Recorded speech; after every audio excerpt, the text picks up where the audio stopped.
Hello everyone, welcome back to another video. Today I will show you how to log out of Facebook on all devices. So for this you will have to open the Facebook app on the Android device or iOS. So you will have to go to the setting on the top right and you will have to scroll down to click to the settings and privacy. So there you will see the account center. So you have to click to account center and there is you will see the password and security.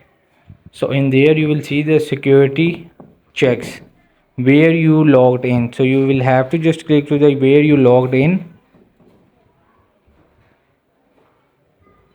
From there you will see where you can log in another devices. So you will see this is shown where I logged another devices.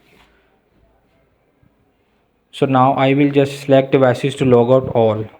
Hope this video helped you. Please don't forget to like and subscribe and get notified for more videos.